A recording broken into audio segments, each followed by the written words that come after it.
say just my favorite drum kits that I like to use that I have organized in folders.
Peace.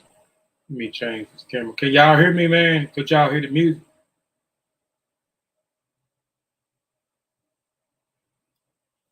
Let me know if y'all can hear the music. Let me know if y'all can hear me, man. Sound pretty good. My volume sound pretty good, man. Y'all please like and share the show, man. Please like and share the show, man. First, I want to say, ETM Hotel, Dua, Aku, Dua, Metro, Fatmu, Lafayette, Fatmu, Wiwi, Fatmu, Iwa, Pele. Hold on.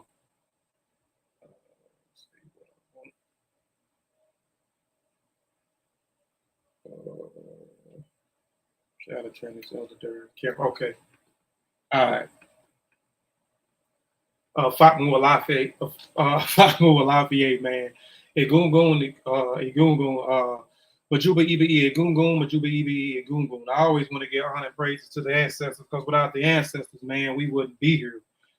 We are our ancestors. I also want to stand honor and praises to the true and living elders out there, according to an African perspective and from an African world view, man. Again, y'all, please like and share the show. Please like and share the show, man. Today I'll be talking about something pretty interesting today, man. I said I was gonna get back to the basics, man. So we're gonna get back to the basics, man. I'm gonna let leave that other stuff alone. And get back into something that I started out with. I started out teaching in 2016, man, and I ventured off the last 2 years. I did like a lot of interviews and bringing other people on, getting their perspective and picking other people's brains. But now, man, I'm gonna get back to the teachings. Like I said, man, get back to the basics, man. Again, man, hope y'all like my shirt, man. Never fall out with your friends over misinformation, man. Never fall out with your friends over misinformation, man. That's available on Invoca Family Connect apparel. Also, readership and the Reading Hour shirts are available. In Invoca Family Connect shirts are available. Even the new Independent African Academy shirts are available as well. And we're gonna get back on that new Independent African Academy wave here in a minute, man. I'm just trying to maneuver some things, man, and get some people behind me, man. And we gonna get back on track, man, with that, man. Again, please like to share the show, man. Before I get started, I want to acknowledge some people's existence, man. That's where we go. That's what I'm gonna start doing too, man. Is acknowledging people's existence, man. So I want to shout out brother Keenan Wright, man. Peace, brother Keenan Wright. My good brother Zane Matigo, man. Peace, brother. I'm glad to see you, man, in the building, man. My brother Chavis McCray, or Chavis Tep Hezek, Ahu McCray. Peace to that. Peace to him. My good brother Sutek, Akandi Uyana Olawa, Sela Afia Ni. My wife in the building, Nanya Mika. Baby, you have to do something with that last name, baby. You have to do something with it. Peace to brother Pure Black. And peace to Kimoyo, West African spirit, man. So, I just want to acknowledge everybody's existence, man. I want to, just show everybody, man, I appreciate them, man, for tuning in. Like I said, y'all could be doing anything else, man, with your time, but man, y'all tuning in, man, to hear what I got to say, man. And hope y'all, enjoy the conversation, enjoy the presentation. Like I said, I'm gonna start, get back into going back to the basics, man. Like I said, man, please like and share the show, man. Please share the show with them. I ain't had time to share the show, man. Shout out to, I'm a little bit late too. Shout out to Man's Truth. I was on a podcast today for about 2 hours called The Man of Truth. And I had a good time on the Man of Truth podcast. That's why I'm running late. I didn't jump off there until about almost 3:30, man. But shout out to those brothers. Shout out to Fabian Red and Brother Mo, man. That is Man the Truth podcast, man. They are streaming on all platforms. They're streaming on all platforms. I'll let y'all know when they post that interview, man. So y'all can go check out your boy, man. I had a good time on Man the Truth podcast today, man. The brothers acknowledging me and wanting to come on, man, and pick my brain on a few of the things. But today, man, we're gonna be talking about Ethiopianism, man. What is Ethiopianism, man? We're gonna be talking about the Ethiopian church, and we're gonna be talking about the AME church, man, the African Methodist Episcopal Church, man, and their connection, man, how they connected from over there in South Africa over here, and even was, throwing out a question, this is Ethiopianism. Was it a product for Pan-African? Was it a formula to go to build Pan-Africanism, man? So we're gonna get into it, man. Let me share my screen real quick. Like I said, I know y'all gonna enjoy, man, the information, man. I know y'all gonna enjoy. Let me do this. Let me share slides. I'm gonna do this. All right, y'all. Let me know when my screen is sharing. I'm gonna change the cameras too so I can see better. Let me do this because I'm gonna have to go to this other laptop to. Let me see. Let me change the camera.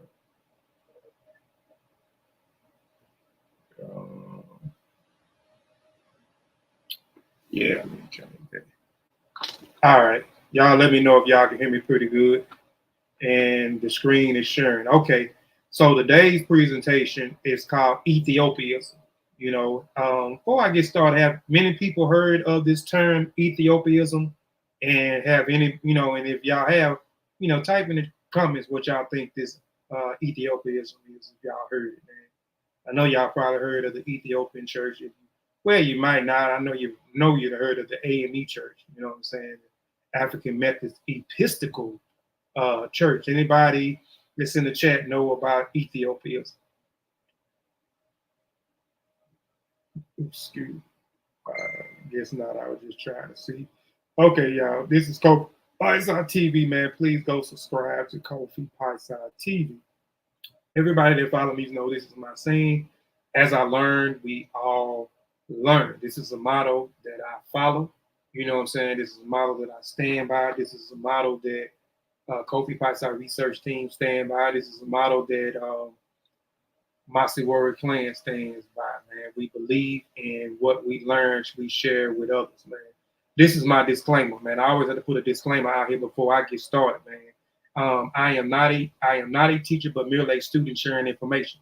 And if that information provided for the educational purpose only, and if you are in doubt, do the research or have it verified. I'm gonna enlarge this so I can see. Okay. If you are in doubt, do the research and have it verified by someone qualified. I reserve the right to change the focus of this presentation, to shut down, change, sell, sell, exchange the terms, or use in my own discretion. Our trademark reserves the right to add information as it comes available in the future, or adapt changes, improve information as it comes available in the future. Inputs, wanted changes, additions, and deletions are encouraged. So again, I'm letting you know that I am a student and I am sharing information.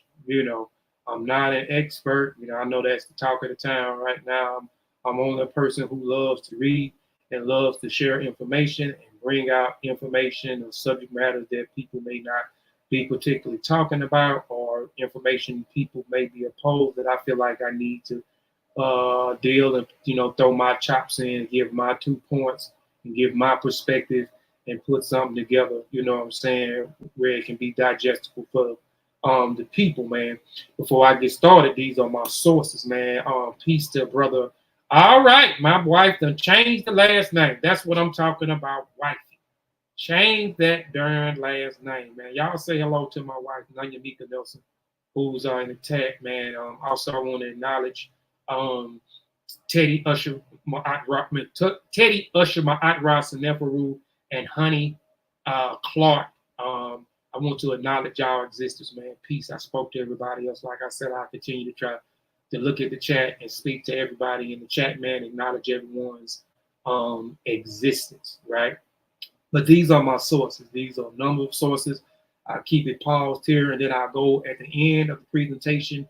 I have the sources at the end of it, so you can go through these sources. But these are some of the sources that I pull some of my information from dealing with this presentation called Ethiopianism, the church, the Ethiopian church, and the AME church, right? And again, like I said, man, please share the show, man. I know this is going to be interesting for some people who want, who liking to learn, man. So these are my bullet points, man. What is Ethiopianism? The origin of the word Ethiopian. Dr. Akeye Berkshire. I'll be talking briefly about him because he brought out something that was interesting. I did no other research on it, but he should be valid because he's an Ethiopian American, but he's some information he brought out that I wasn't privy to, when we talking about the origin of the word Ethiopian, and I still have to do my due diligence of research. I can't say this brother is right, and I can't say this brother is wrong because I didn't do any necessary research. I just only know of the research that I've done when it comes to the origin of the word Ethiopian. We're going to talk about Reverend Mangena M. Mokone. What causes Reverend Mangena M. Mokonde to split with the Methodist Church. Transvaal, or South African Republic, that's what it's called today. We're going to talk about the AME, African Methodist Episcopal Church. Richard Allen, we're going to find out who is Richard Allen. We're going to find out who is James M. Dwane. What did the Africans in South Africa and the Africans in America, the United States, have in common? What did they have in common? And the conclusion is the significance of the Ethiopianism movement, because this was a movement. The Ethiopian movement sprung out of the Ethiopian church. So we're going to get into how the Ethiopian church got started. We're going to get into how the African Methodist Episcopal Church started over here in America, and how this brother who started the Ethiopian church heard about the AME church way thousands and thousands and thousands of miles away, and how they was able to unify, and how they was able to come up with this ideology, which I say sprung, or the ideology. When we talk about Pan-Africanism, I have a whole presentation, it's Pan-African Pseudo, where I talk about the history, or the historicity of Pan-Africanism, the birth of Pan-Africanism, the first official meeting in Pan-Africanism, and the Pan-Africanism conference afterwards, and their mission and their goal. Did they get this from the Ethiopian movement? We're going to try to determine that. I could be wrong, but this is just my hypotheses, of what, I think this is where they get the Pan-African movement get some of their groundwork from, you know what I'm saying, or they build from, or they took from the Ethiopian movement, right? Again, like I said, please like and share the show, or share the show, or thumb the show down, however you feel. We appreciate it either way, but please share the show, because there's some interesting information that people may not know, man, about what is Ethiopianism, right? So what is Ethiopianism? I'm gonna just give a brief about it. Ethiopianism is a religious movement among sub-Saharan Africans that embody the early steering toward religious and political freedom in the modern colony period. The movement was initially in the 1880s when South African mission workers began forming independent all African churches, such as the Timbu Tribal Church in 1884 and the Church of Africa in 1889.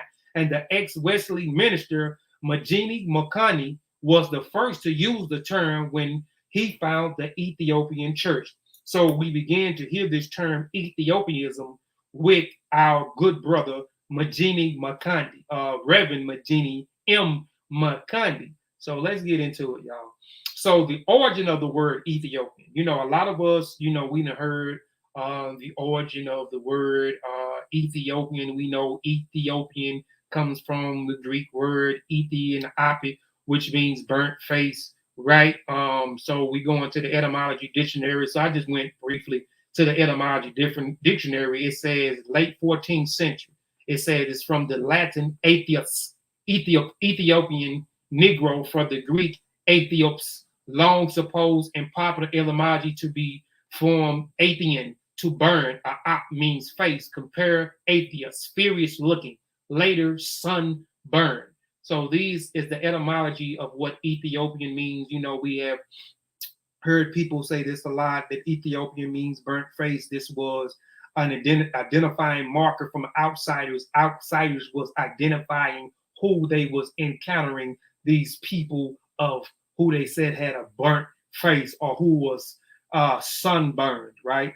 But let's go a little bit further, man. According to Dr. Akeye Berkshire, who is an Ethiopian American scholar and is associate professor and coordinator of the PhD program in the Heritage Studies, as well as the coordinator of Internal Affairs Department at the Mokone University Institution of Pelo Environment and Heritage Conversation, says on page 110. This is from a book where he has an article in. It's called Ethiopic, Some Historical Reflections on the Origins of the Word Ethiopia.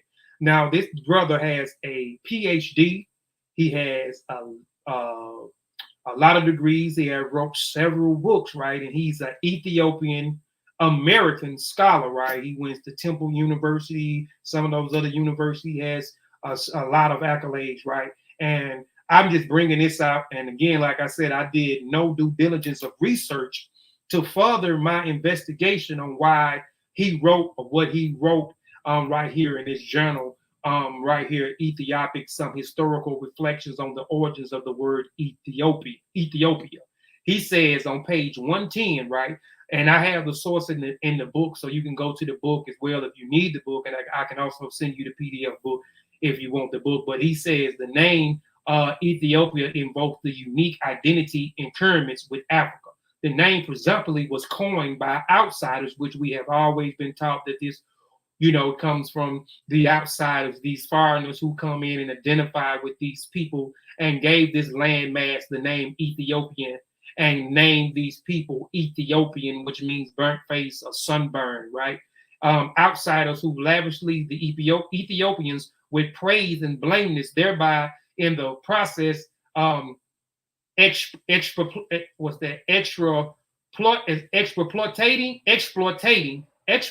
I'm gonna get it right. I'm sounding it out. That's what I'm gonna do now. Try to get it right. Sound out. But exploiting and external sources from thereby in the process. Exploiting external sources from the origin of Ethiopians, history and culture. According to an Ethiopian tradition, the term Ethiopia is derived from the word Ethiops, a name of an Ethiopian king. An Ethiopian book of Ascom identified Ethiopians as the 12th king of the Ethiopian and the father of the Akeye Ethiopian, rich, varied, self-naming of Ethiopians. Oh man, this thing is in front of me where I can't see. Let me look over here. Self-naming an Ethiopian, but also in affirming Africans' contribution to the world history. So he is acknowledging and saying that the word lavishly came from outsiders, or it was coined by outsiders, which it was, right? But he also goes on to state, again, he said it was an Ethiopian tradition. The term Ethiopia, it was derived from the word Ethios, a name from an Ethiopian king. The Ethiopian book of Askam identified Ethios as the 12th king, of Ethiopia and the father of the Ethiopian, rich, varied in origin history from the tangible center, not only in self-naming. Now, is this true or not? I don't know. I didn't do a lot of, yeah, that's right too. I got Brother Sutek in the building. So Brother Sutek will transliterate and translate what I'm saying in the target language that y'all speaking. I'm speaking Mississippian Ghanaian, so in Gullah-Geechean Mississippian. So he'll translate. It's translated from there into the target language that we're speaking for y'all. So if y'all not understanding what I'm saying. So, but again, with Dr. Akeye Berkshire, I'm not sure because I hadn't did any other. He says, "Rama, Mississippi." Yeah, so he's going to translate the Rama, Mississippi for y'all into the king of the queen English that we speak. So he's going to transliterate the Rama, Mississippi and transliterate it and translate it into Queen English. But again, but going back to this, man, Akeye Berkshire, he's a professor. He has a PhD. He's an Ethiopian American. Now, far as him saying that the name may come from an Ethiopian king of which was one of the 12 kings of Ethiopia. He said this is where the name may come from according to an Ethiopian tradition. You know, like I said, he has a PhD. He's Ethiopian and he's an Ethiopian / an American, right?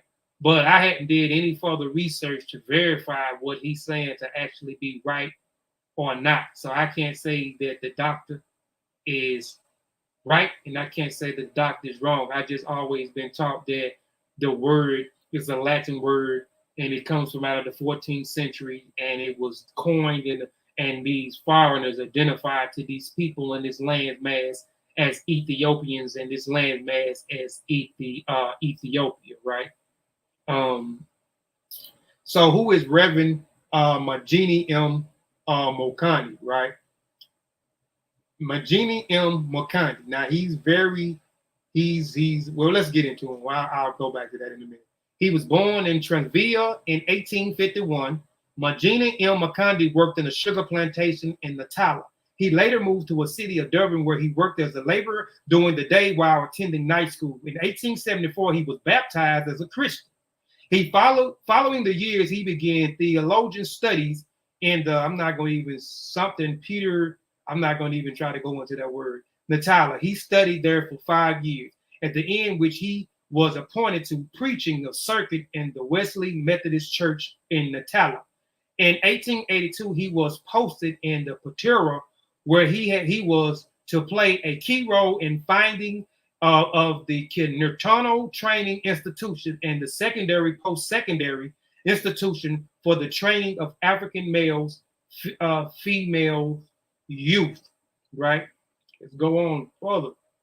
What was the cause of Mangena M. Mokonde to split with the Methodist Church of Ethiopia and Ethiopians and the Ethiopian Church to be formed, right? He was a prominent Mokonde. Reverend Mangena Mokonde was a prevalent Methodist church within the church circuit. He became a preacher with the theologian school.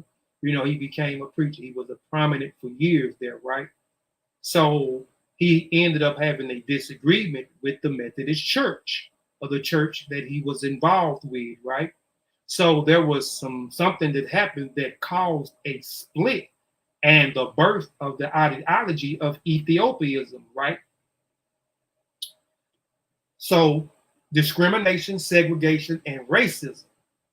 And discrimination, segregation, and racism within the church or within the church houses, right? The black people in South Africa was discriminated against. They were segregated. They couldn't attend any of the white Methodist churches, so they was exiled from them. But a white person could be involved or had to be involved in their church as they, deliver the Methodist message or whatever. So the whites was not segregated from the black Methodist church, but the blacks began to be discriminated against and segregated against in the white Methodist church. They couldn't be involved in those church activities or even involved when they was given the message and so forth. So they began to get segregated against, right?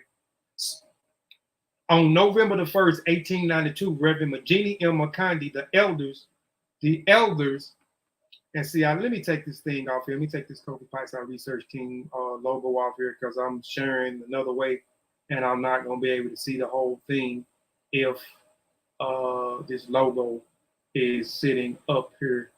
Hold on one second. Let me take that off of there so I can be able to see. All right. So then the elder of Wesleyan Methodist Church of Pretoria served his connection with the denomination. The cause for the action dated back over a period of 6 years. Up until 1886, the whites and the African ministers of the Wesleyan, and I'm saying it wrong, Wesleyan Methodist Church had met together in the district meetings. And that year, the color line was drawn and each side was required to meet apart from the other.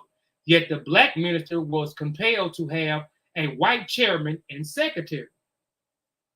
So the whites was able to they had to have a white chairman and a white secretary involved into the Black Methodist Church.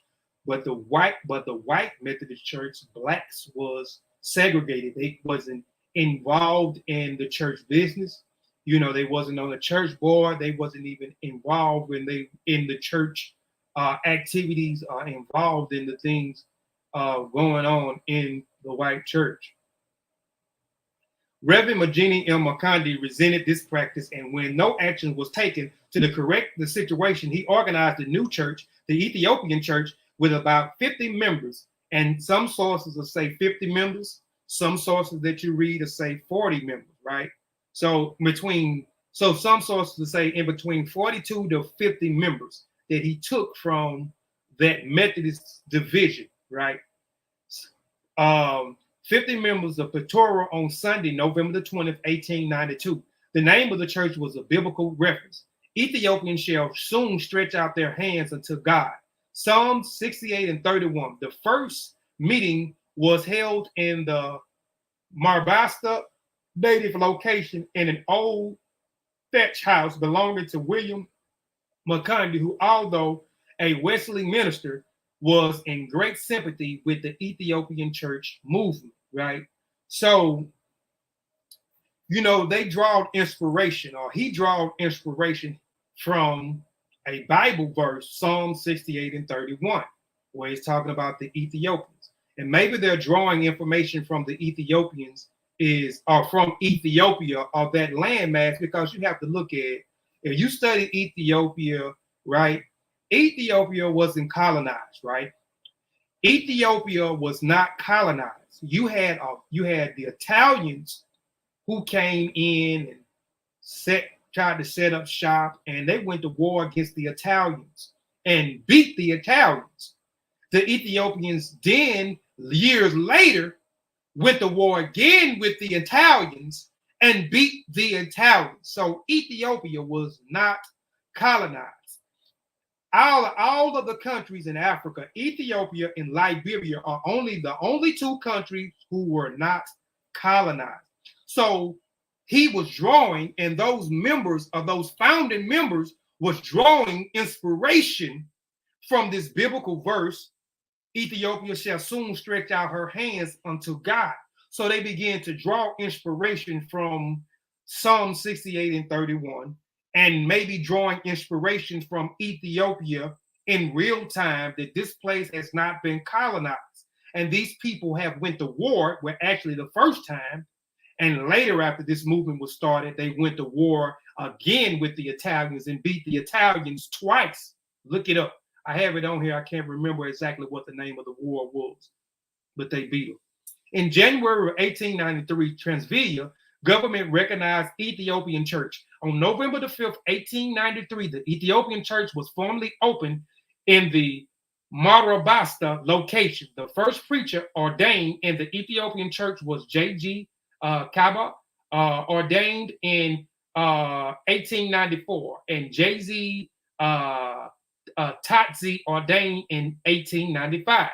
They were both ordained by Reverend Mangena M. Mokonde, assisted by Reverend J.M.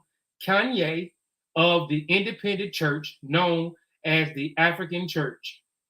Note, Africans form, after forming Reverend Mangena M. Mokonde, the Ethiopian Church country government recognized, in 2 months recognized it. So after Mokonde left the Methodist Church for racism, discrimination, and segregation, right? He left them and he started his own independent church. He's formed and started the Ethiopian Church. This is in South Africa, right? And 2 months after him forming this new independent church called the Ethiopian Church, and where he began to form this ideology called Ethiopianism, right? The country or the government begins to recognize this church after 2 months. All right. I talk about, let me see if I can go back. Okay. I talk about where he's from, Transvaal, which is now called South African Republic. Real quick, I'll talk about this place. And we all know that this place was colonized by the British. In 1910, 4 British colonies united to form a union in South Africa.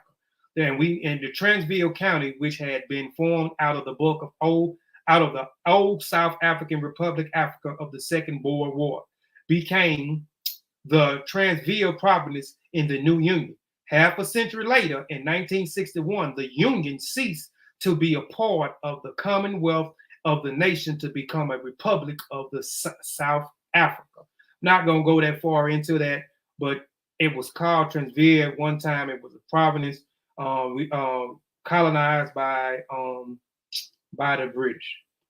On May the 31st, 1895, Reverend Mangena M. Mokonde, having heard about the African Methodist Episcopal Church, AME, the Africans in America, wrote to the bishop of the church seeking more information. With that information, he was impressed with what he'd heard about the AM Church in America. So the African Methodist Episcopal Church made it all the way to South Africa. The conception, which we're going to talk about, the African Methodist Episcopal Church, the AME Church, in a minute, and the founders, you know what I'm saying, and the ideology of that. But it made it all the way to Reverend Mangena Mokonde, right? And he sought out information. And the information that he sought about this African Methodist Episcopal Church in America, it impressed him. So he wanted to unify with this church, right? And we're going to talk about some of the information that impressed him in a minute. And, you know, so this is the AME, African Methodist Episcopal Church right here. And I'm not sure if this is the first church, because they tore the church down. The first African Methodist Episcopal Church in Philadelphia, they had, then later they tore that church down and they bricked it and rebuilt the church back up. So this may be the new church. I will show y'all, I actually went into the records, the national records, and I pulled the national records of this building to show the conception of this building, who owned this building, all this stuff. I actually have it. Matter of fact, I'll do that real quick. I'll do that, and then we'll get back into it. Let's see. Let's go here. All right, I'm just gonna go to this window real quick. I don't know if y'all can see those. Y'all probably can't see those records, and I don't know if I can enlarge in that. But I went to those records and pulled the records of actually this building, the reconstruction of the building, who owned those buildings, and etc. Blase is kind of small. I know y'all can't read it, and I don't know how to enlarge it where we could kind of read some of the things, but I did go and pull the church's records.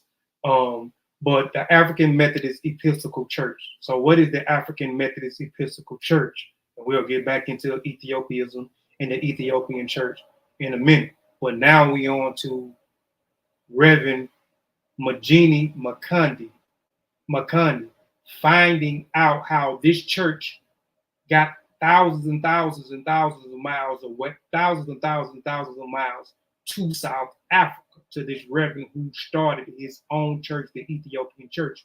So the AMEC, the African Methodist Episcopal Church, grew out of Free African Society, which Richard Allen and Absalom Jones and others established in Philadelphia in 1787. And you will see, if you look at the Free African Society, or people that may know about the Free African Society, those Richard Allen, he did, and Absalom Jones and others, they did a lot within that society for their people, right?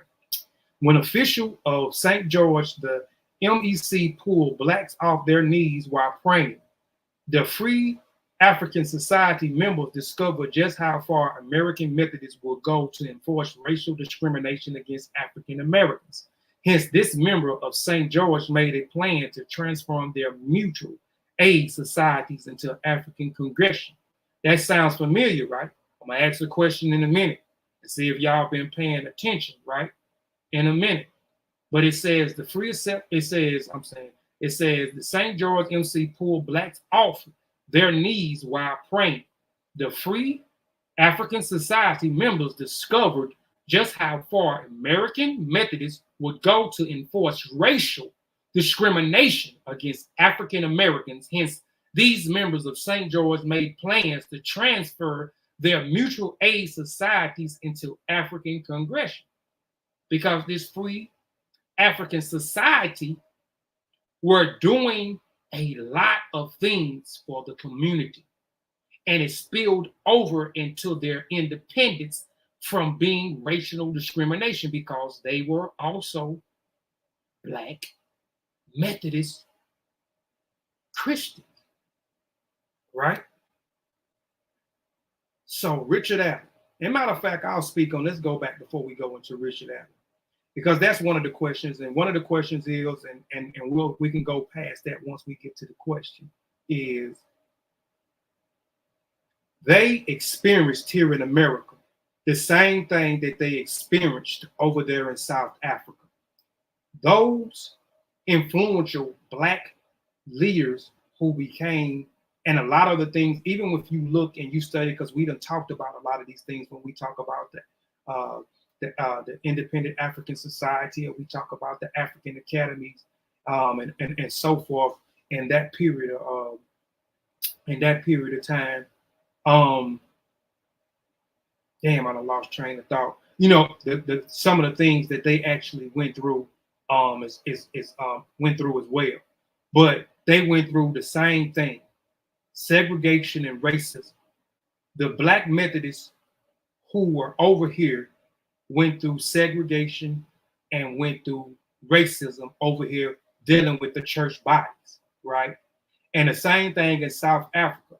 In South Africa, the Black ministers who was a part of the Methodist church, or the Methodist church body, they couldn't attend any church functions, any church community activities, church businesses. They had to have a white chairman, and they had to have a white secretary within their churches. But there couldn't be a church chairman, Black church chairman within the Black Methodist church or the Black Methodist body within South Africa. So they had some of the same plights over here as well. And this is what sprung the Ethiopian church. And then over here in America, wasn't simultaneously, because the African Methodist Episcopal Church was founded first before the Ethiopian Church, but Reverend Mokonde knew nothing about the African Methodist Episcopal Church. And they was going through some of the same hardships, some of the same gripes, discrimination, racism, and segregation. So Richard Allen, just like Reverend Mangena Mokonde in South Africa, got fed up. He started his own thing and started his own ideology. And one part of that ideology is Africans for Africans. That sounds familiar as well, but we're going to get into that in a minute. Richard Allen. Who is Richard Allen? Richard Allen was born February the 4th, 1760, enslaved to Benjamin Chew, a Quaker lawyer in Philadelphia. As a child, he was sold to Stokely Sturgis, a plantation owner in Dover, DE, where Allen taught himself to read and write. Allen owner was involved in the Methodist Church and permitted his slaves to attend their services. Allen was also drawn to the church and began evangelizing as a teenager while still enslaved. So we know that Richard Allen became a Christian through slavery, which most of us was indoctrinated through slavery. That's just a fact. That's just a point about it. We wouldn't know anything about Christianity through slavery or through merchants. You know what I'm saying? Trade merchants. When we talk about up and down the Red Sea, right there where Ethiopia at, one part over there was Africa was an international trade market. So you had different trade merchants, that came in that place,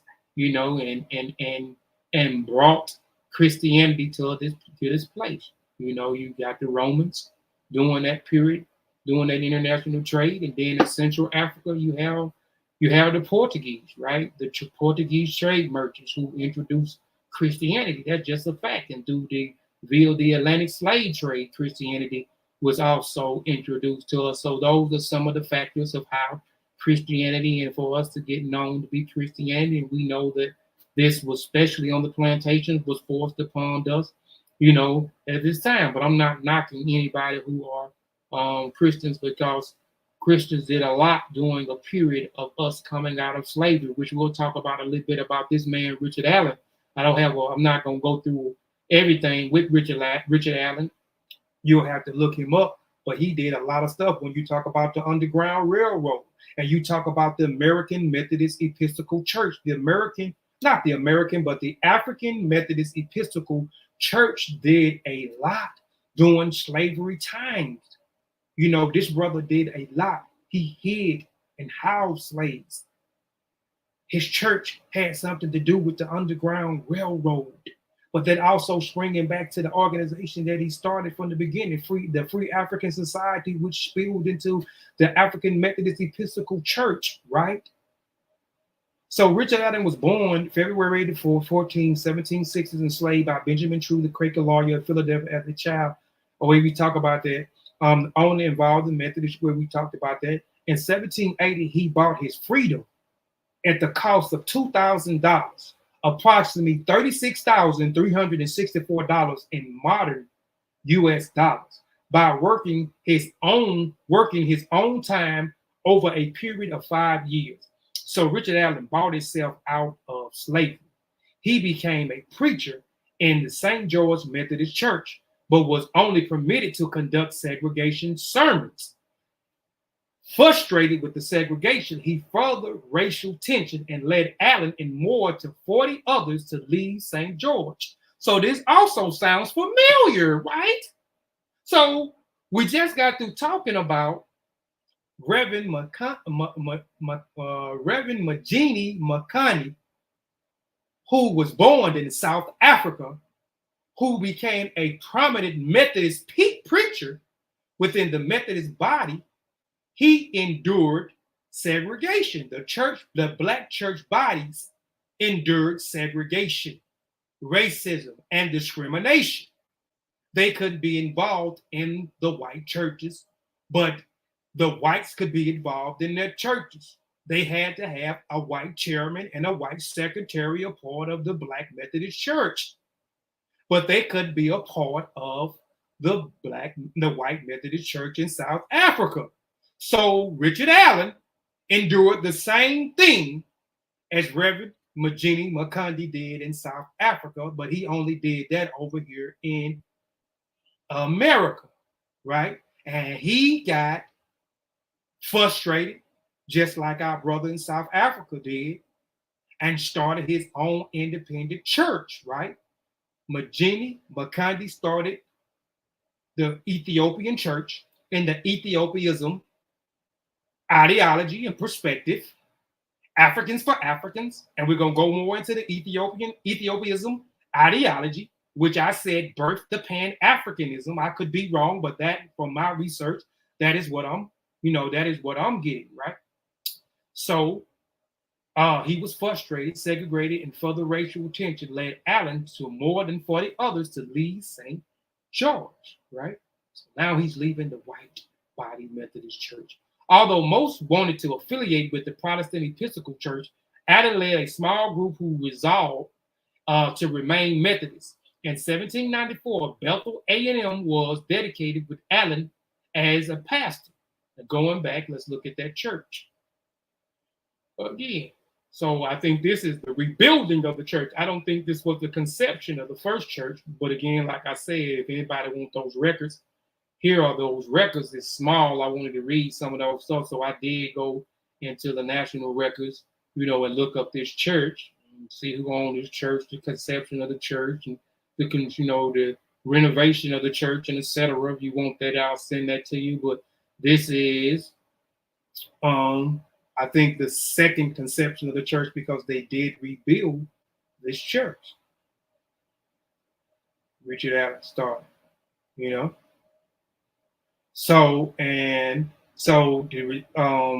he established the Bethel Independence from interfering with white Methodists. Allen, a former Delaware slave, successfully sued in the Pennsylvania courts in 1807 and 1815 for the rights of his congregation to exist as an independent institution, because Black Methodists in other Middle Atlantic communities encountered racism and desired religious autonomy. Allen called them to meet in Philadelphia to form a new Wesley denomination, the AME.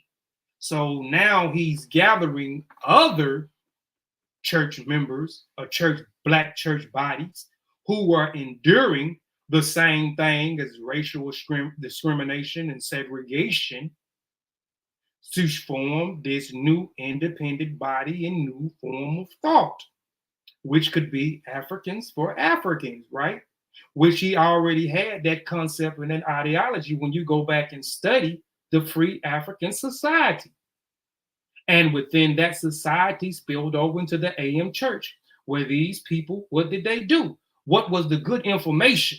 I read to you that Reverend Mangena Mokonde from South Africa, who was a prominent Black Methodist preacher in South Africa, got frustrated also with segregation, formed the Ethiopian church and the Ethiopianism ideology. Got frustrated.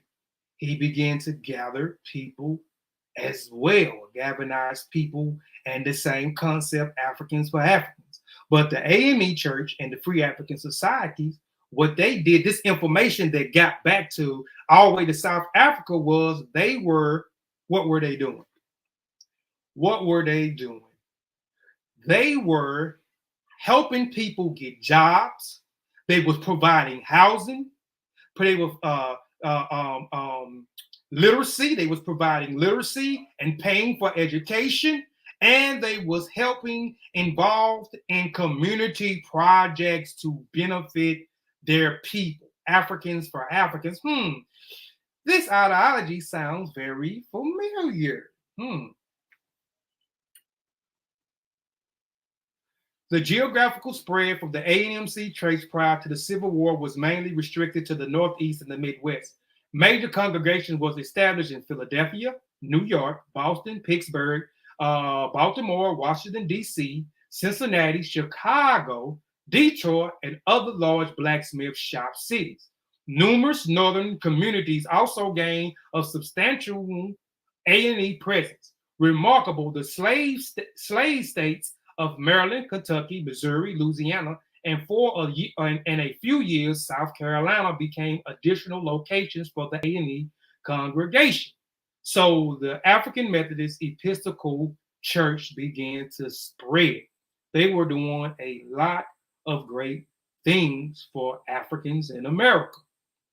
The domination reaches, and again, going back to me and also me saying and stating that this church was involved in the Underground Railroad.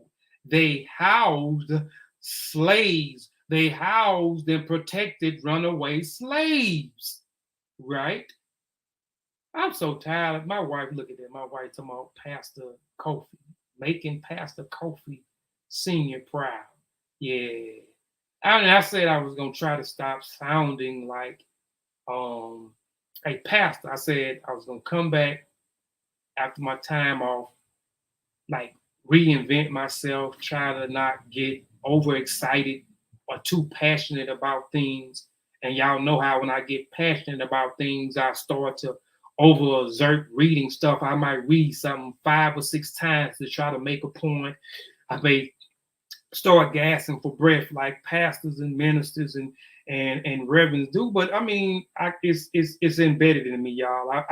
I'm trying, but I can't. My father is a minister. My auntie is a minister. My whole family on my father's side are insane Christians, and and they love the Lord and they love the church, and they've been going to church all their life, and the church and Jesus Christ is all they know, and delivering the message is all that they know. So I come up through that. So the side of my father's family are preachers and teachers. So if they're not in the pulpit, they in the classrooms. Again, if they're not in the pulpit, they're in the classroom. So I get this honest. I get it honestly. So, but I'm trying, and I need to embrace that, because that's just who I am. I just need to embrace, that, because that's who I am. And I need to stop trying to run for myself and stop trying to switch up. I just need to continue, and that's what I've been from the beginning. Hating to get off, point, but we'll get back on. It's important to be yourself, and I just need to be, myself. I came into this game being myself. People telling me I need to present information this way. You know what I'm saying? I need to read this way. I need to articulate myself this way. My platform need to look like this way, which I do agree with the platform looking a certain way and looking professional. We need to engage, and our platforms need to be more professional look, but it takes some it takes some it takes money. So you got to invest in your platforms, right? You know what I'm saying? You want to draw more people in. So if you're looking more professional, you may tend to get more people to tune in now, or even in the in the archives. But anyway, going back, to gain substance African presence. Remarkable, the slave states of Maryland, Kentucky, Missouri, Louisiana. In a few years, South Carolina became additional locations of the AME congregation. The domination reached the Pacific coast in the early 1850s with the Church of the Stockton, Sacramento, San Francisco, and other places in California. Moreover, Bishop Morris Brown established in Canada annual conference. Let me stop real quick. Like I said, I want to continue to acknowledge people's existence. That's from now on. That's what I'm gonna do. I'm gonna try to pay attention to the chat if the chat is being productive and no one is being, negative. So shout out. I spoke to anybody. If I miss anybody, just raise your hand and I'll speak to you, because that's also a part of good character, and that is acknowledging someone's existence. So I want to shout out, Alafia to my brother Maara Kuvini Ogun Bola. So Jama Imboka, that means peace, family. You know what I'm saying? Jama Rek, which means peace, brother. Ogun Bola, man, peace to that brother. But yeah, man, we have to acknowledge people existence. So the unification of Ethiopian Church and the AME African Episcopal Church. Let's talk about it. The Unification of the Ethiopian Church and the AME Methodist Episcopal Church, how North America and Africa unified, how the Ethiopian Church and the Methodist Church unified. Let's get into it. Reverend Mangena M. Mokonde persuaded his followers to affiliate there. Consequently, at the third session of Ethiopian Church Conference held in Pretoria in March of 1896, it was resolved as a unit with the African Methodist Episcopal Church.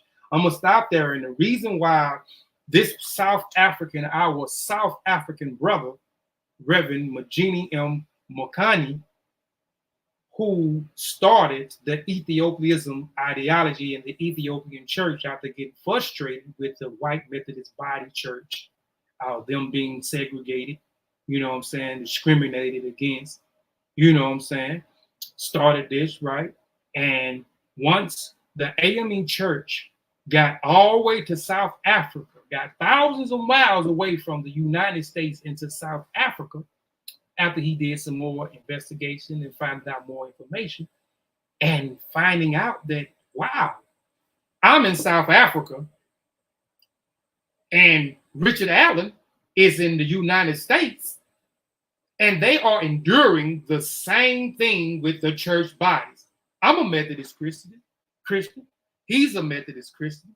He's a Methodist preacher. I'm a Methodist preacher. He's a prominent preacher. And now he is going through the same plights I'm going through. And he, without me even knowing, he started first, but I was able to start something as well. So me and his brother have something in common as far as being frustrated, galvanizing the body, and creating our own independence and being for ourselves. So he wanted to unify with the Black Africans in America within their church.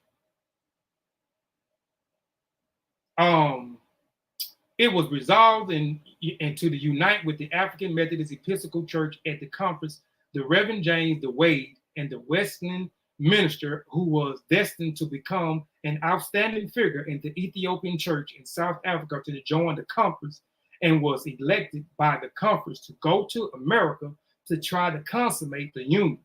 In 1898, the Ethiopian church became the 14th Episcopal church of the African Methodist Episcopal Church.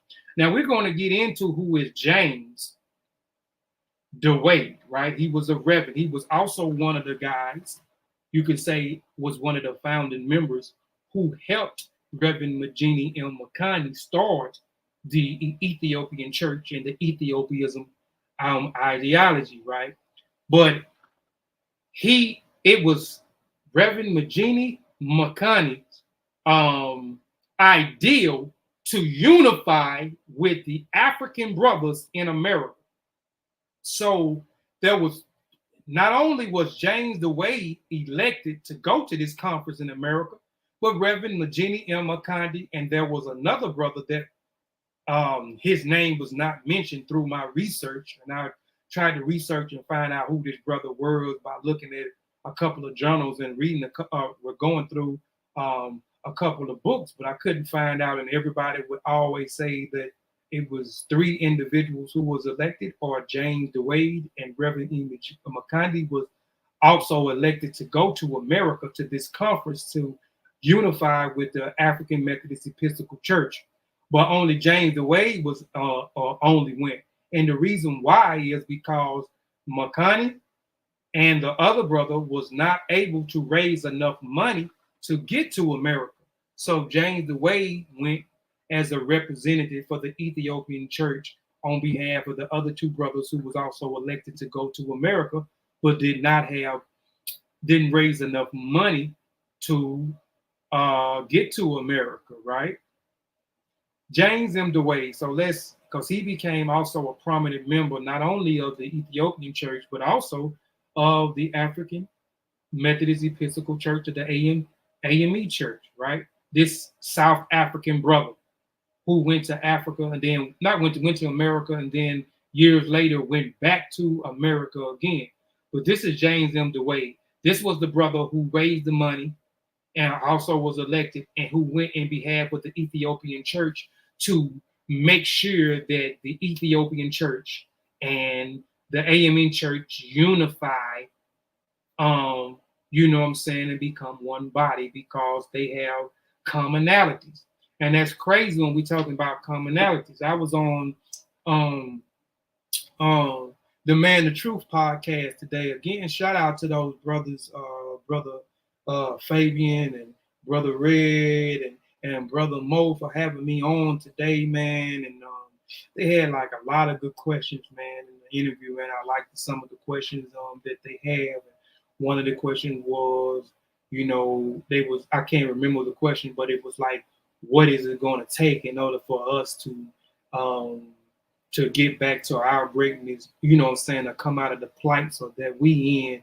And I was talking about some of the commonalities. So I mentioned these brothers unifying for one commonality goal, South African brothers and American brothers unifying because they have in common, they have commonalities, they have a common goal, you know what I'm saying, and that is for their people, whether it's socially, political, or economically, which that sounds interesting too, which we'll go back into that a little bit later. I also talked about the UNIA and these different walks of life. You had Muslims and you had Moors and you had Christians, different types of Christians and other people who didn't believe, who was atheists and so forth, who all came together for one common goal, right? You know, and this is what these brothers actually did. But James M. Dwane, 1884 to 1915, was born in Cape Colony, was one of the African church leaders in the 1892, founded the independent Ethiopian Church of South Africa, the powerful movement which led Christianity with political action. Originally, the leaders of the Wesley Mission Church, Dwane, opposed the racial segregation he found practices within the white-controlled church. He had also quarrels with the Wesleyan authorities over the expenditure of funds and he had raised for the church during the visit to England. He resigned from the Wesleyan Church in 1892 and with other dissatisfied church members proceeded to establish the Ethiopian Church. So he was definitely one of the forefathers or one of the founders along with Richard Allen. Along with Reverend Mokonde to start the Ethiopian Church in South Africa, right? So he was an elegant, sweet speaker. Reverend Dwane became interested in African Methodist Episcopal Church, which he had been founded by the African Americans in the United States in 1816. It was decided in the conference and all independent church leaders to held in Pretoria in 1896 that the Reverend Dwane and two other African churchmen, one whom was Mangena Mokonde, should go to the United States to obtain just basically what I was telling you, you know what I'm saying, to attain, you know, representation of trying to unify with this AME church. But later on, I'm not going to read the whole slide, but later on, James Dwane, who became a prominent member and figure within the Ethiopian church and the African Methodist Church, fell out with the African Methodist Church after he was named vicar or a bishop. But some of the Africans and Americans who was a part of the AME church of the Black church body, they didn't recognize him fully as a bishop. So he got frustrated with the AME and he disassociated himself years later from being a part of the AME church. So what did the Africans of South Africa and the Africans and Americans have in common with the church? And that's easy. We already talked about that: racism, discrimination, segregation, and racism. That's why the African Methodist Episcopal Church was founded, and that is why the Ethiopian Church in South Africa was founded. The parallel developments occurred elsewhere in a similar region in Nigeria. The so-called African churches, native churches in 1888, the formerly Angelic United Native African Churches 1891, and its later divisions, the United African Methodist Church in 1917, were important.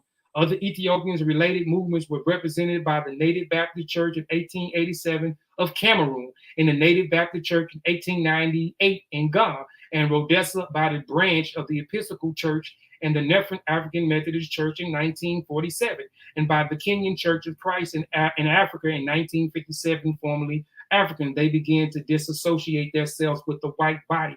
They began to get influenced, you know what I'm saying, motivated and inspired by the Ethiopian church, the Ethiopian ideology, and inspired by the African Methodist Episcopal church and what they was doing for their community. Because again, they was very essential in the Black community. They was very essential in the Underground Railroad. They was very essential in protecting and housing runaway slaves.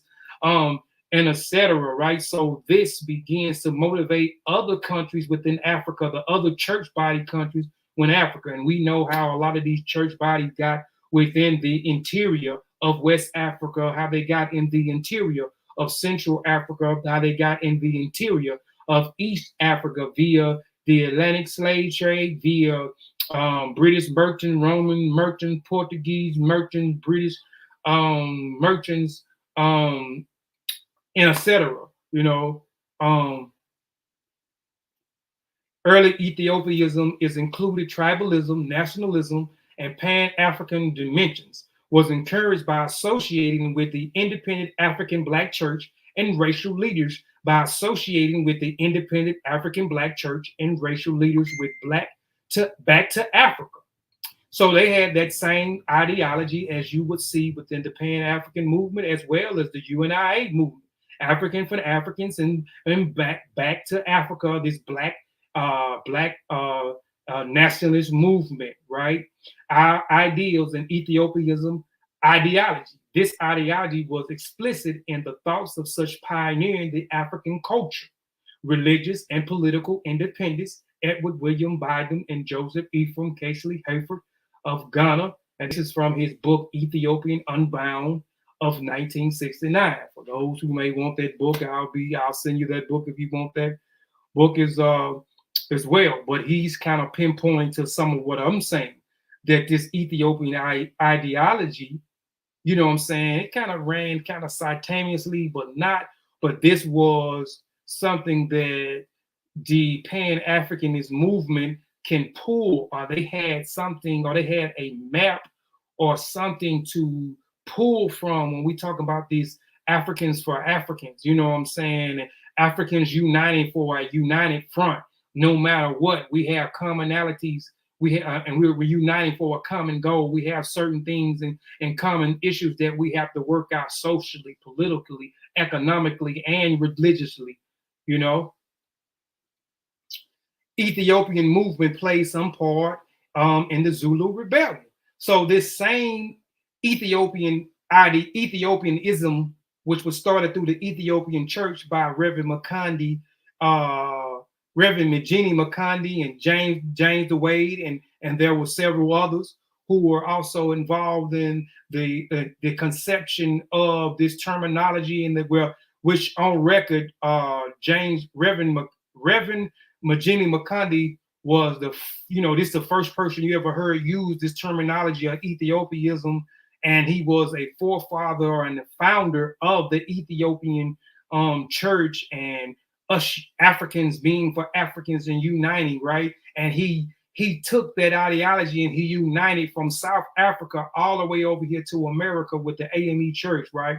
So even through the AME church in America and the Ethiopian church and their ideology and their philosophy, it traveled and got to the other interiors of Africa, where it started to inspire in other church bodies within Africa, where they started to segregate themselves away from the white body churches and become independent and recognize themselves and do for themselves, and contribute for their church bodies in general, right? So this also reached, which is already in South Africa when you're talking about the Zulu, right? Or the Zulu, right? So the Ethiopianism movement played some part in the Zulu rebellion of 1906, and especially in the Nasaya land rising in 1915, led by John Chilumbe, founder of the Independent Provider Industrial Mission. From about 1920, political activists were channeled into singular political parties and trade unions, and the use of the term Ethiopian then narrowed to the section of African independent religious movement. See Zionist Church. The Ethiopian type churches originated in the secessions by further secessions from a missions connected churches, and the resemblance of the belief polites and worship from which they differ in certain cultures, ethnical practice. So this Ethiopianism of this term became very prevalent because again, but Reverend Mokonde drew his inspiration from Psalm 68, where he was talking about Ethiopian stretching out his hand. So even with him looking at that in real time, Ethiopian has not been colonized. So they were drawing their inspiration and forming this church and this Ethiopianism ideology from this landmass that they call Ethiopia now, that these people have not been colonized and they have their interior has been invaded twice, and they defeated the Italians twice. And they have not been colonized. So they were drawing their inspiration from there. And this Ethiopianism movement inspired the Zulus, where now they began to rebel. My conclusion, the significance of the Ethiopianism movement, right? The significance is the movement is just as initially perceived by the Pretoria. Did serve as a purpose of great intent. It sought that Africans were liberated from the harsh treatment by colonial leaders and ensure the retrogressive issues such as racial segregations were going into extinction. The movement played a key role in helping the Zulu rebellions become a great success in 1906 under the leadership of John Chibolam.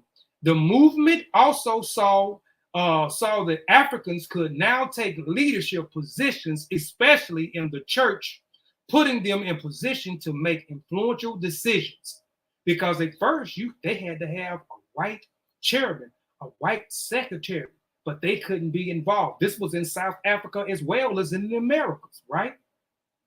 The movement ensured that the slogan Africans for Africans came to pass fully, exclusively across the board, religious, political, as well as social sets in the colonial era. The movement facilitated the promotion of the 19th century and later Pan-African nationalism, which transcended Western imported denominationalism in the united Black people. So I'm saying that because of Reverend Mokone, who was frustrated and galvanized and organized other Black Methodist church bodies within South Africa and formulated his own independence and stopped doing things and putting value into the white Methodist church, started his own ideology and his own church independent from whites and became predominant leaders within the community and began to organize with other people outside of South Africa. And he unified with Richard Allen, who founded and started the African Methodist Episcopal Church, who was frustrated for discrimination, racism, and segregated, and started an independent church body and had a message, Blacks for Blacks, and was very instrumental. The church was very instrumental to the Underground Railroad and housing and protecting runaway slaves and providing and assisting housing and paying education and opportunity and creating community projects within the Black community. The same as our brother in South Africa. This is the reason why they unified. And they unified for one commonality. You know what I'm saying? That is for political, social, economically, and religiously, which I say birthed not too later. Black nationalism also later birthed Pan-Africanism. Now, this is my own opinion, right?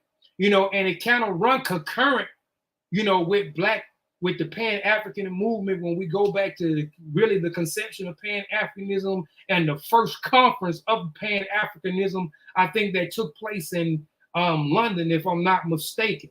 And then, you know, consistent or almost consistent after there. Then there was a gap between the Pan-Africanist Congress, conference where Africans from worldwide will come and unify, and they will talk on these big platforms about the issues at hand and what they can do to resolve some of those issues at hand, with them unifying and putting down their beliefs, you know what I'm saying, and leaving that at the door. You see what I'm saying? My grandmother lived in front of Richard Allen Projects. Oh, okay, but that's a shout out to, I can't pronounce your name right, but again, like I said, I'm gonna make it my business to acknowledge people's existence as they come in. So shout out to Sister Kaba. That's my sister, man. Y'all shout out to, let me see where I'm at. Let me go back here. You know.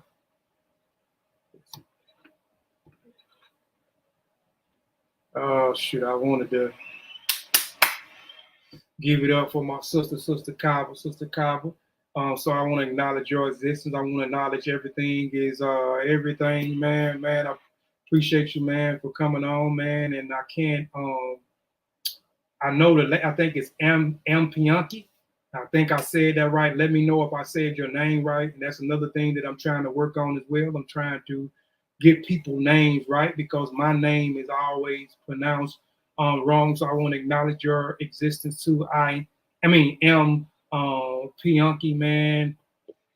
So appreciate you, man, for coming in, you know, as well. We have to do that because we walk past people every day, and we won't even give them a head nod. You know, we won't shake their hands. You know, we won't speak. We'll walk right past people like they don't even exist, man. Especially people that look just like us, man. I've been guilty for that in the past, but you know, I always talk about this good character. People kind of know me for good character. So I try to continue to champion on the good character. So that's not good character when we're not acknowledging other people's existence. And even if you go and study the Caribbean people in Tanzania, right, in East Africa, right, these people have numerous greetings. I also did a presentation years ago about the Caribbean people and the different greetings. They have different greetings for the elders. They have different greetings for the sisters, the different greetings for the mothers, the aunties, and they believe that I am, therefore you are, or I am because I exist because you exist. And that is the meaning that they're acknowledging someone's existence. So they come up with these different greetings to acknowledge someone in existence. And through the greetings, you will know if this is someone's uncle, someone's aunt, someone who has not been through rites of passages, and so forth, right? So we just got to continue to acknowledge someone's existence. I'm going to continue to try to set to the right example. I'm going to get back into my tunnel vision, because I lost my tunnel vision. I lost my inspiration. I lost my motivation over a lot of things that had been going on. I spoke about some things that I shouldn't have been speaking about. And I'm done speaking about things that really ain't got nothing to do with me at all. I'm done speaking with things that people have something ill will to speak of me. Hold on, let me take this off of here. But those are my sources right here. These are my sources. You know, if y'all want to check out the sources again, just pause and go through these. On my material from. Let me hide this real quick. Let me come back over here. Hold on, y'all. I ain't gonna be but a few more minutes, and I'm finna get up off here because I've been online all day. I was had an interview today with someone with the Man of Truth podcast. Hold on, y'all. Let me do this. Let me change this camera. This ain't even the right one. Hold on, y'all. I'm trying to. All right. So, but like I said, man, you know, I kind of got my mojo. Going back. You know what I'm saying? I'm kind of back inspired, and I'm trying to take it back to the basics.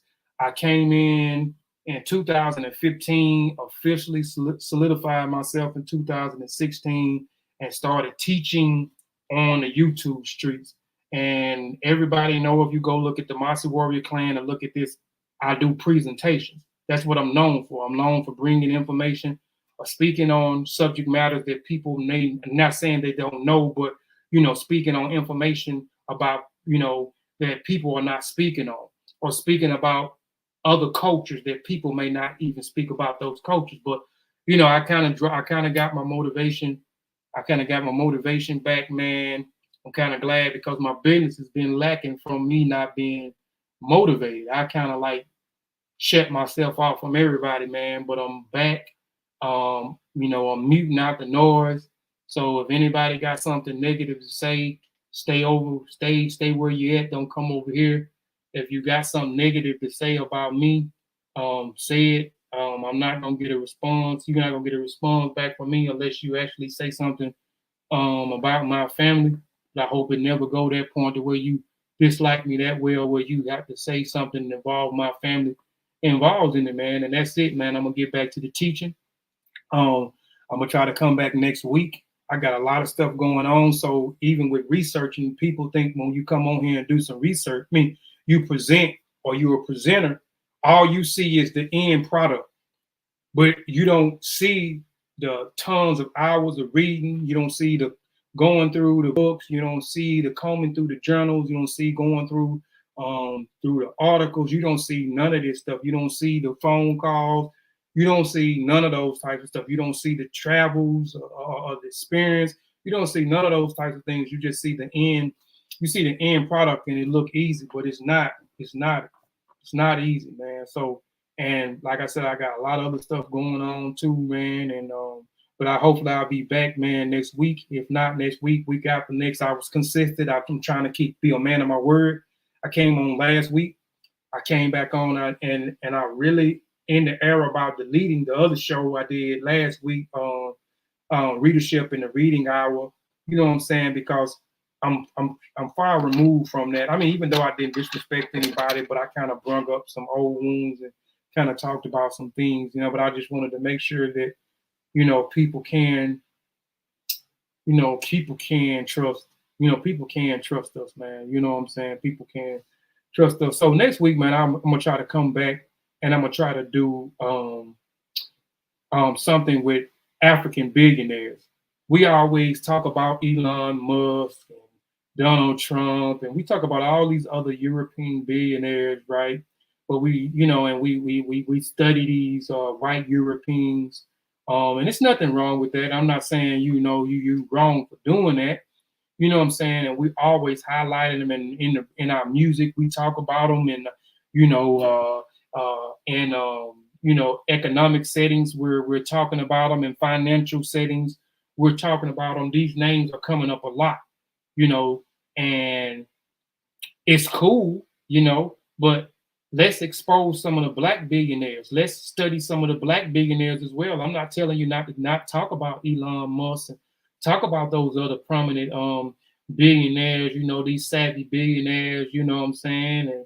And, nothing wrong with that, but study some of these other ones. So we have some African billionaires. So I'm gonna come back and we're gonna talk about some of these African billionaires, man, how they got wealthy, how they became rich, and how we can study these Africans, and how, when we mention some of these European billionaires in the breath, we can mention some of these black billionaires and be proud of some of these black billionaires, or even some of these black billionaires over here in America, those who are worthy of being praised, or those who are worthy of being mentioned. Some of the billionaires, like one of the questions on the Man of Truth podcast today, they asked me, was Oprah Winfrey woke? I said, hell no, she ain't woke. Not to me, she ain't woke. She and again, we can go back and forth with the word woke, because I'm woke, like I told them, can only mean being aware. She all aware of things that's happening in the black community, done happening in the black community. She's aware of the black experience. She's aware of black people being marginalized. She's aware of black people not getting in certain positions. She's aware of white, but she's aware of a lot of these things, right? But she's not worthy of me to be mentioning because she's a black billionaire. I don't give a damn how many schools she put up in Africa, you know. And that's just me speaking. I'm not speaking for nobody but me. But she's not worthy of me to open my mouth up and speak about her because of her status, because she had one of the longest running shows on talk shows on TV, and she's a black woman who is a billionaire, and she played in a classic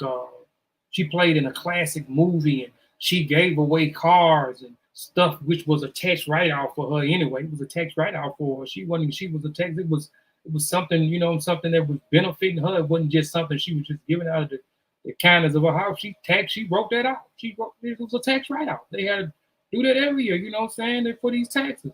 But anyway, man, again, I appreciate also, man, I see Brother Robert Rand. Again, I want to acknowledge your existence, Brother Robert Rand, man. Jamarek, you know what I'm saying? Peace, brother, man. Peace and blessings to you, man. Appreciate you, man, for coming on, you know what I'm saying, and supporting. If anybody that came on late and missed, go check out this presentation. I think it was a dope presentation, man. I think somebody learned something that they didn't know hour and a half ago. You know what I'm saying? I think I brought out a topic or a subject matter I hadn't seen nobody talk about. You know, I tried to connect the dots between the South African church, the Ethiopian church, and the AME church. I tried to connect the dots on their ideology and where the Pan-Africanism organization may have drawn some of their information from as well, man. So I'm gonna do a presentation on Jeffrey Wright. One of my favorite actors. Okay, no doubt, that's my brother Sutek in the building. So I'm gonna get off here. Like I said, I've been on a long, not on here, but again, shout out to Man True Podcast. As soon as that episode is uploaded on Apple Music and Spotify, I'll post a link on my Facebook, my Instagram page, on my Snapchat. I'm on Snapchat now. You know, go follow me on Snapchat. I'm on Snapchat. That's Kofi Piesie 22. Kofi Piesie on TikTok, which I'm finna get more active on TikTok as well, because I gotta get the brands back active. The brands ain't active. I haven't been promoting and marketing the brands like I have in the last 3 months, I can say. So I'm back. I'm back at it. I'm black at it. You know, I'm in my own lane. You know what I'm saying? I'm back to the basic. That's presenting. But also too, before I get out of here, I'll also be looking for a show, because I'm about changing the narrative, and I'm about you know what I'm saying, us all trying to get along, or us bridging the gap. And I talked about this last week, a show called Civilized Conversation. And I was talking about picking out a host. So now I got a host. I got, you know, people may feel indifferent about it or may feel a certain type of way about it, but I got Brother Sheffrin. Brother Sheffrin is going to be my host, and we're going to do a show called Civilized Conversation. And these conversations is going to be bridging the gap between the other side. And the other side doesn't have to be PK. I mean, we have other people who are just people who disagree with what we teach over here. You know, people not going to always agree with you. You know what I'm saying? People not going to agree. And even within the group, certain things that Sean agree, I don't agree. Certain things that Sutek, that I agree, Sutek don't agree on. So we not going to always agree on always agree on anything. You know, agree on everything. You know what I'm saying? So we gonna right, and that brother can be civilized. I know, far as being with me, he has always been civilized. And if we, as I explained, if we do this, it's gonna have to be, it's codes and conducts. We see, I already understand those type of things. There's gonna be people that we interview, having a conversation with that opposing my view. But we're gonna show you how you can oppose other different views. You don't have to agree. We can agree to disagree. And at the end of the day, you still my brother. Again, like my shirt say, never fall out with your friends over misinformation. I mean, never fall out with your friends over information. So I'm not going to fall out with anybody over some information, or fall out with people over disagreements at all. We just gonna be respectable. We're gonna be civilized. We're gonna have a productive conversation. We can agree to disagree. There are gonna be people we interview and we'll have a conversation with. I'll say a conversation with that people on my side ain't gonna agree. It's gonna be people that we have a conversation with on the other side ain't gonna agree with us interviewing them people. But that's how it is. We trying to bridge the gap, man, and we trying to be positive. I'm trying to be positive. I don't know about nobody else. I'm trying to be positive, man. So on that note, man, I want to say, hold on, let me look at the chat, man, and see what people saying in the chat, man. Anybody got any questions? I started to hook up my phone to my Rodecaster Pro and take some live phone calls, man. People want to ask me any questions pertaining to what I presented today, just pertaining to what I presented today. I'm trying to look at let me look over here. I'm trying to look at the comments real quick. My friends are my friends. You be positive when they cross you. I'm going to remember it. That's my good brother, Sean P. My good brother, Sean P. I want to acknowledge my brother, Sean P. existence as well. Like I said, that's what I'm going to do. From now on, I'm going to acknowledge people existence. Even if they don't acknowledge my existence, I'm going to acknowledge other people's existence. I am, therefore you are. Trying to see Chef know how to stay in character. Oh man, I'm boycotting that show. I mean, that's cool, man. I know it's gonna be things that I do you're gonna disagree on. I know it's gonna be some things that you do. I just I disagree on, man. But at the end of the day, man, it's just showing, and my thing is setting the right example. I can't speak for nobody else, but I know Kofi Piesie. His mission is to set the right example. My mission is to help other people. That's my mission, and I'm not gonna let nobody rail me off the track for me doing what it is. I have some talents, I have some gifts that my ancestors blessed me with. I'm trying to utilize those talents to make some money to help my family, to help my friends, to help my groups that I'm a part of, and that's what I'm gonna do and set the right example. I don't have to do just because everybody else is going left. I don't have to go left. I'm gonna go right. Even though I did take that role when everybody was going left on a few shows where I feel like that some of the shows I did may be deleted. I'm talking about the shows that I did may be deleted off of this platform right here because I shouldn't have went left. And I'm the type of person that I stand on what I stand on. I will not be compromised. But every now and then we get caught up. And we get caught up in other stuff. And that's just part of nature. We around certain people for so long, we pick up other people's habits. That's just what we do. But I got to get back on my mission and get back on my path and do what I feel like was best for me. I can't speak for nobody else, and that is to help other people to and that is to bring information to people, and that is to set the right example, and that's it, man.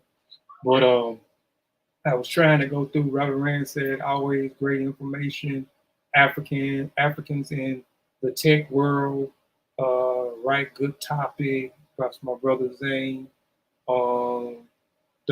That's right. Seeing Kofi, your sister Kava, all good. I exist, which means I am. That's a fact, sis.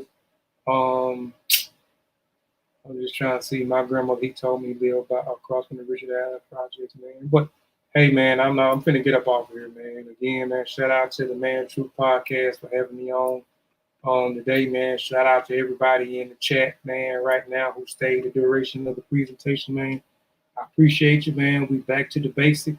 Come back next week and we'll learn about these African billionaires. And now you can, in the same breath you put Elon Musk and these other guys, you can put some of these African billionaires in them. So hopefully I can come back next week. If not, I'll be back the week after next. But my plan is to come back next week. My plan is to try to be consistent as I used to be, because that's the goal. We have to get back to being consistent. But I'm out of here. My son had called me a couple of times, and then this guy, my business partner in the music, will call me twice too, man. So I want to say peace and Black African power, man. I'm gonna leave y'all back with this song, man. This is a jamming song. This is a summer song, a soul song, man. I hope y'all enjoy the song, man. Let me know if y'all can hear the song, because I had my stuff on a while ago. Hope I got it on right, man. But peace and Black African power, man. I'm out of here. Go subscribe to Kofi Piesie TV. Go subscribe to Science with Sean. Go subscribe to Niger Valley Civilization. Go subscribe to Massive Warrior Clan. Go subscribe to the Pseudo Quillers. Go subscribe to Silent Netta. This is the new wave for me. I'm not telling nobody not to go and support. We all black. We all trying to do something. You know what I'm saying? Everything. If it ain't for you, it ain't for you. If it's for you, it's for you. I'm out. I'm leaving y'all with the song I produced. I don't forgot what it's called. Out right now, it's just called a soul sample. It's a great groove song, man. So I'm out. Y'all let me know if y'all rocking with it, man, and y'all like the song.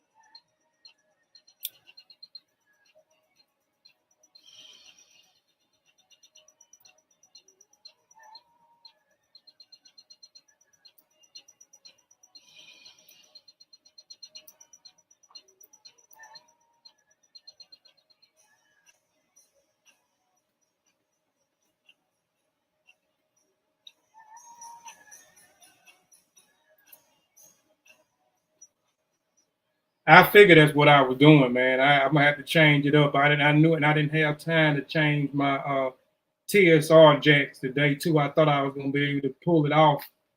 You just through the headphone, but I'm not able to do it, man. I know it was low. I seen it last time, man. I'm gonna have to put it in, man. It's jamming though. It's jamming, man. But again, man, I'm out, man. Peace and Black African power. Shoot, man. We'll see y'all the next black time, man.